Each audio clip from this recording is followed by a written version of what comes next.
Sanibonani, lokhuluma igama uThapelo kwa Disane Sibongo, the King of Miss and Mr. Harding 2017.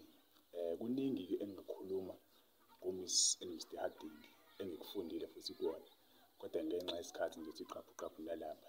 Ngifunde ukuthi lapha ku-Mr. and Mr. Harding ezithina abantu abasha kumele siziphathe kanjani, eyiphi indlela kumele sibehave ngayo emphakathini, nokuthi uma umholi yini elingileke kuwena ukuthi uyenze. Angigcinanga-ke ngokungenelela u-Miss and Mr. Harding. Maningi ama-pageant engangenelile engawabala kushona ilanga futhi ngibuya nawo ephila. Ngizokhuluma nje nge-pageant engiyiphethe njengamanje okuyiyona ebalulekile eka-Miss and Mr. KZN. So okwamanje-ke leso sicoco sisaphethwe yimina, akekho osasiphethe ngaphandle kwami.